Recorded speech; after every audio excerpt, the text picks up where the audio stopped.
Now that I've hit 1,000 subscribers and I'm up to 3 now, I can go live anytime on TikTok, and it's pretty good. It's interactive. People, text me. I can comment on it. It's not a bad deal. Yeah, I've been toying with that idea as well. Now you're inspiring me to look back at that again. Very good. Okay, and also I listened to one of your podcasts, which caused me to join Minds and Rumble. Yeah, absolutely. Yeah, those look like great alt tech sites. Yeah, and it's a little bit less censored than our good friends over at YouTube. So we are now joined, Charles Moscowitz here live Monday through Friday, 12 noon at YouTube and subscribing platforms, as well as podcasted on numerous platforms. We're joined by none other than Dr. Steve Turley, as I promised. And Steve, of course, is the host of an amazing YouTube channel, which I look at every day. I wait for it every day. And he also hosts Turley Talks, which is an exclusive conversation with various experts. And he's on the cutting edge of all things tech. And also, you are becoming, and I think you are, a leader of this international populist nationalist movement. And I think that your work is taking on international import in terms of your positiveness, your commentary. You are a relentless defender of the president and of exposing the steal, as we call it. And what could be a more critical issue right now, Steve, than this steal and what's going on? Now, I would recommend you might consider having on Dr. Jerome Corsi. I had him on Monday, and that's gone viral. He has information where he claims that President Trump is about to reveal irrefutable evidence, what he compares to the Cuban Missile Crisis. Wow. When U.S. Ambassador Adlai Stevenson went before the UN and he held up pictures that had been taken from satellites of the launching pads and the missiles in Cuba. We remember those 13 days. And that evidence was so irrefutable that it turned the tide. And within days, the Soviets packed up the missiles and went back to Russia. Now, he says that in order for the president to do that, he's going to have to reveal classified national security information, as President Kennedy did at that time, because no one in the world knew we had the kind of technology that could take those pictures. Wow. But he says that the president will do this. He says he's going to do it by Christmas.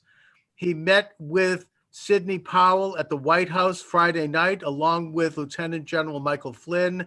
She came back Sunday for another meeting, and that he's got the information. He's got the goods in terms of the cyber information that is required that will present irrefutable evidence that the election had been stolen by these Dominion software machines. So, you should consider having him on. He's got his hands on some good stuff. Sounds fascinating. Absolutely. Yeah. And I actually just interviewed for our podcast a cybersecurity expert. And boy, the world they indwell is utterly fascinating. It really is. I mean, it's just sort of this hidden world. It's an invisible world, but yet that's all around us. I mean, we're using it right now as we speak. And the information that they have, if it, like you say, if this comes out, is going to be utterly shocking to the world. Yeah.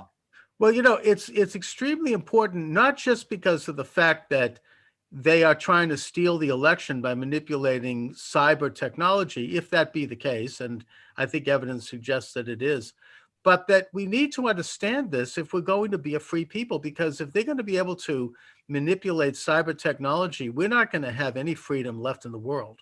So, I mean, I think that everyone should get behind this, whether you like Trump or Biden. It's a question of whether or not we as a society are going to allow manipulation of cyber technology that would help any group.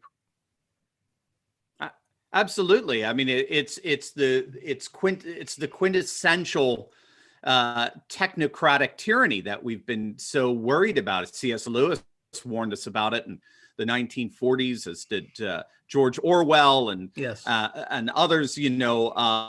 Aldous Huxley. That any kind of governmental system where it represents a single political and economic system, a vast interlocking mechanism of technology and telecommunications that creates, in effect, a single, increasingly worldwide political and economic system that requires a class of experts. They're actually referred to as expert systems in the literature. It requires a class of experts, of technologists, who have the supposed, they alone have the supposed competence to govern and to rule in a way that, and this is what they claim, provides the maximum amount of benefit and freedom to the population. And that's the devil's bargain here, Charles, which C.S. Lewis pointed out in the book Abolition of Man, published in 1943, 1944. The, as it were, twisted genius of the modernist experiment that we've been privy to now for these last several decades is the capacity that our technologists, our technological ruling class has in convincing the masses that we are most free when they are most in control. One of my favorite examples of this, I spent many years in Maryland, and I came across the fact that the Maryland cash assistance card, the debit card that people were issued, it's basically food stamps. Yeah. The cash assistance card in Maryland, do you know what the name of it is? It's called the Independence Card. That's so, yeah, I mean, let that hit you, but that's the genius of the modern world. The genius, the twisted genius of the modern world is to convince the majority of the masses that they are most free when these social engineers are in control. And I think what we're seeing here with this election is perhaps the epitome of the absurdity of it. Yeah, I mean, it reminds me of the Kennedy Profile and Courage Award that they give every year at the library here in Boston, where I am. They give it to someone who has the, quote, courage to raise taxes. You know, that's being courageous. But you mentioned Aldous Huxley. I mean, when he committed suicide publicly and videoed it on November 22nd, 1963, an event that was eclipsed by the assassination of President Kennedy, he talked about an international one world medically induced concentration camp. Wow. Basically, that we would all be taking some kind of a controlled substance that would basically change our nature and make us all docile. But bringing things to today, you have a wonderful focus on constitutional procedure and on constitutional law as a way to save the day by working within the system, by working within law. And you've mentioned, for example, that on January 7th, when Congress reconvenes, and when I say Congress, I mean the new Congress, which is going to have almost, I think, within a hair's breadth of a Republican majority. Yeah. That they will then certify the electors. And at that point, if one House member and one senator in writing stands up and contests that election, then the whole thing goes into session in the House for debate. And at that point, we can finally get a public airing of the evidence, which is something that they've been able to suppress up until now, given that there aren't any judges that are willing to hear this, including the Supreme Court justices themselves, using the excuse that they don't want to change the, quote, outcome of an election. Very political. They don't want to, in other words, I mean, it's really quite an eye opener that our independent judiciary doesn't want to, affect politics. They're supposed to just look at the evidence, but they obviously are totally, bunting, yeah, so much for the independents. Right. But this is what could happen. What do you know about that, Steve? Because I think that if Trump doesn't release this information, release the Kraken, as it's called, right, as Jerome Corsi says, which he says also is going to lead to Biden conceding. If that doesn't happen by January 7th, when Congress reconvenes, what do you think will happen at that point? Is it too late to save the day? Not at all. No, it's great. So we've got a couple of things going on. So I don't know if you saw as of today, but a Georgia State Senate Judicial Committee released their report an official report, 15-page report that reviewed all the evidence they looked at, and they looked at low-hanging fruit. So they looked at the mail-in ballot fiasco in Georgia as the result of the consent decree that Raffensperger, their feckless rhino secretary of state there, who I hear is going to switch parties. I mean, he might as well. He's right. I like Diablo rather than Rod, a Democrat and all but label, but that's good. They recommend, their very last paragraph in this 15-page report recommends an emergency session of the state legislature needs to be called, and they need to decertify the results. This is a Senate Judiciary Committee in Georgia. They need to decertify the results that were signed by Raffensperger and their equally feckless governor there, Brian Kemp, who'd be nothing without Trump. I just think in the end, they're so embarrassed by what a fiasco, a third world fiasco, banana republic election they had, that they're just doing everything they can to hide it. If Georgia falls, and by the way, Arizona's, I understand, just 2 votes away in their state legislature from overturning their elections, and Wisconsin as well is very close. Those are your 3 that you need to watch for, 3 of the contested states. If they vote to decertify, neither Trump nor Biden gets their 270, and this automatically then gets kicked into the House. So that's one path that's very, very possible. The other one is these state legislatures continue to just drag their feet. Again, these are all Republicans, embarrassingly. These are all Republican state legislatures. They drag their feet, they stonewall, they slow foot it, and they wait till the January 6th certification. And in the end, as I understand it, the president of the Senate must certify the electors, the electoral vote. If he does not, it automatically gets kicked into the House for the delegates then to come in and decide the president, because it's by definition a contested election. The president of the Senate, your listeners don't know, is Vice President Mike Pence, and he's already signaled that he, as Trump's wingman, he is not going to certify those votes. So either way, we will end up in the House of Representatives. And if we end up in the House of Representatives, then it's not the actual representatives that vote. It's the delegates that are sent, a slate of delegates from each state legislature. And there are 30 Republican states, 20 Democrat states. Every state gets 1 vote. Massachusetts gets 1 vote.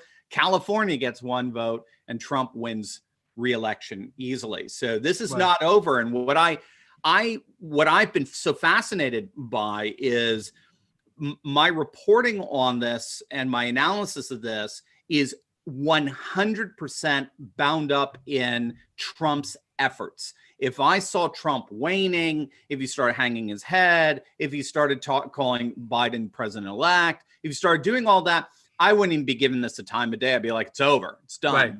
What I'm seeing is somebody who's absolutely resolute, doing what he's been doing for 4 years. Well, if you count the campaign, 5.5 years, he is fighting. He's fighting for us, for the deplorables, for the MAGA crowd, for the nationalist populists, the new right, the right of the future that's already come forward into the present. We're part of an international movement. This is what I have never seen anyone from England, from Israel, from Russia, from Hungary, from Poland, from Brazil go, yay, Ted Cruz. I love Ted Cruz, don't get me wrong, but I've never seen an international cohort go, yay, Rand Paul. They all come together and go, yay, Trump. We're all for Trump, because they know Trump's success means Viktor Orban's success. It means Jared Bolsonaro's success. It means Matteo Salvini's success. It means Bibi Netanyahu's success. Over and over and over again, we know we're intimately tied. As it's been referred to by scholars, it's the internationalization of the nationalist right. We are all intimately tied together as people who stand up for our national sovereignty, our cultures, our customs, our traditions, the voice of the people, the vox populi. And Trump is there. He's fighting all the way for this thing. So that's why I think, to the shock of CNN and MSNBC, which will be so much fun, we'll almost be giddy. We'll have to have a special on that, Charles. They're going to be utterly shocked when they find that this election goes to the House of Representatives, and then they realize it's too late. It's a foregone conclusion. That's going to be a glorious day. I mean, oh my! Don't even. I don't even want to try to taste that one. I mean, that's going to be a beautiful thing to watch. And I agree. I'm on with you in terms of seeing that Trump is fighting every day. Even I believe yesterday he's released a tweet saying that the evidence is about to come out. It's getting closer and closer.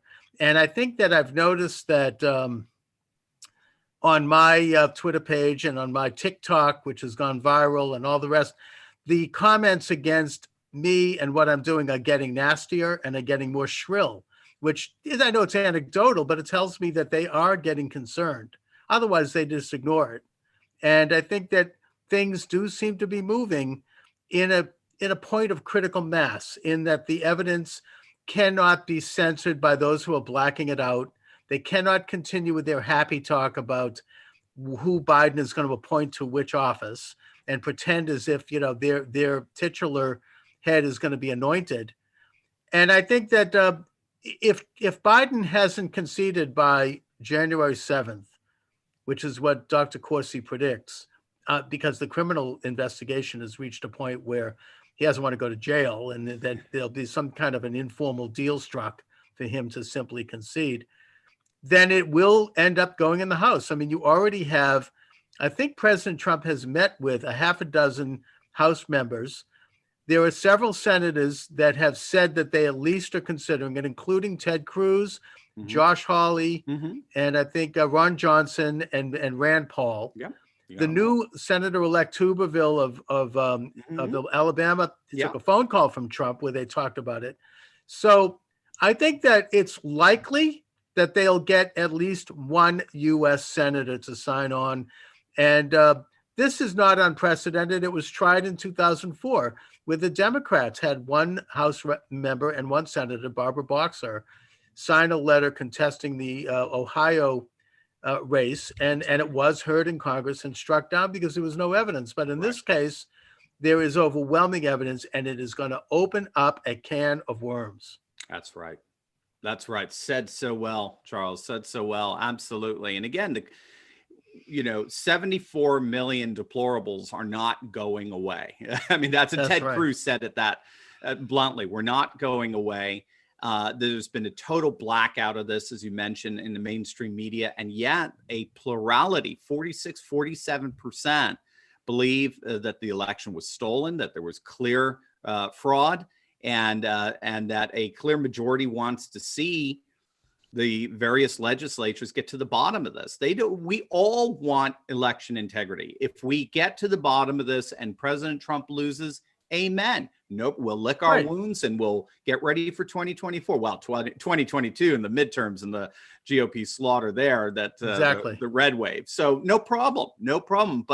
But to engage in this level of, well, they technically refer to it in the literature as radical perspectivalism. And it's a fancy way of saying that when the media looks at us and says, we're not even going to dignify your concerns by taking them seriously. We're going to lampoon, we're going to mock, we're going to heckle, we're going to, or as Mittens Romney referred to over the weekend, we're going to call you loopy. And what we're going to do is we're going to effectively excommunicate you from the public square to have any kind of discussion in terms of the future of our nation. When you do that to half the nation, more than half, I would even that think. just pours salt on the wound of democratic integrity. You're pouring, if we can mix metaphors, you're pouring oil on the fire of it.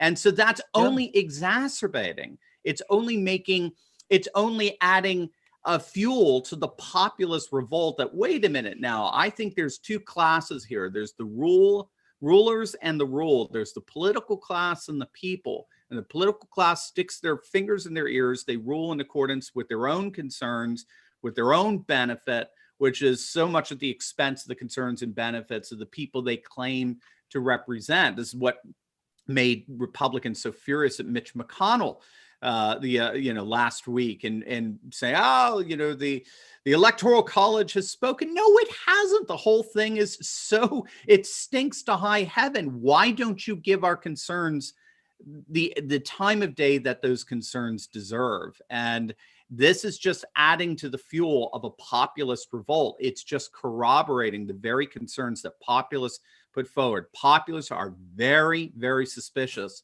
of the political class, the ruling class, rightly so. They fault our political class for our political problems, our economic class, our corporatists for our economic problems, right? They are our media and Hollywood class for our cultural problems.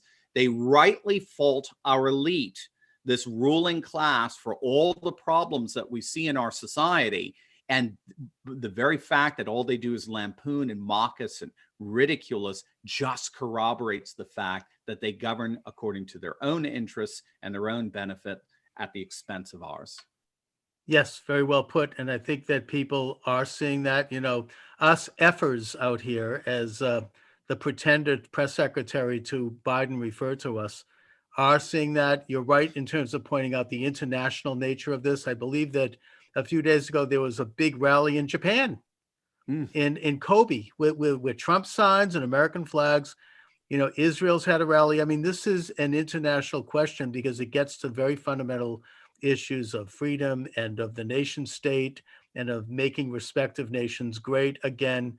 And all of these things that President Trump not only represents, but that he's gone a long way toward enacting and fulfilling, in spite of an ongoing conspiracy to have him removed from office. So I think that what we're seeing now is just another rendition of this agenda, and it's a very ugly one because it gets to some very basic constitutional questions of how we govern and elections.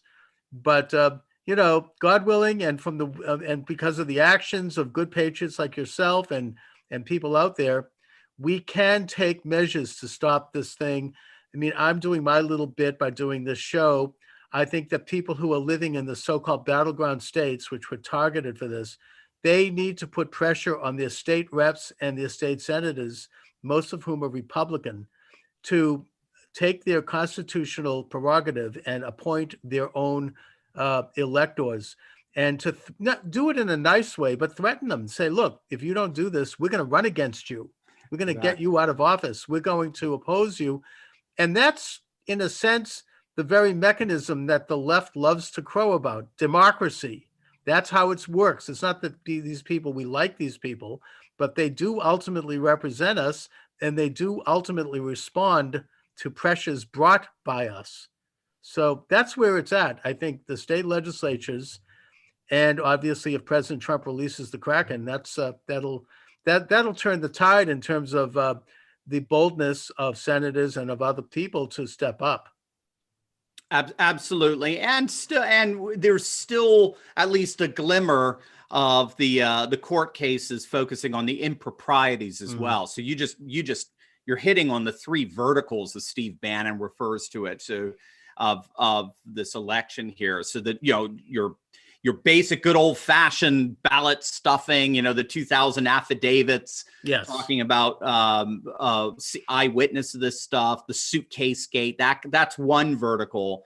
The other vertical is the improprieties of non-legislative officials actually intervening and engaging in illegal activities with the election, such as the Pennsylvania Supreme Court, legislating from the bench, changing the actual date of the election in effect from November 3rd to November 6th. And then the third vertical, of course, is the Dominion voting systems and the cybersecurity issues and the like. So, it's a perfect storm. If they can all align rightly, in the end, it's all going to get kicked back to the state legislatures and or our House and Senate. And ultimately, this is about getting it to the House of Representatives, where Trump wins easily.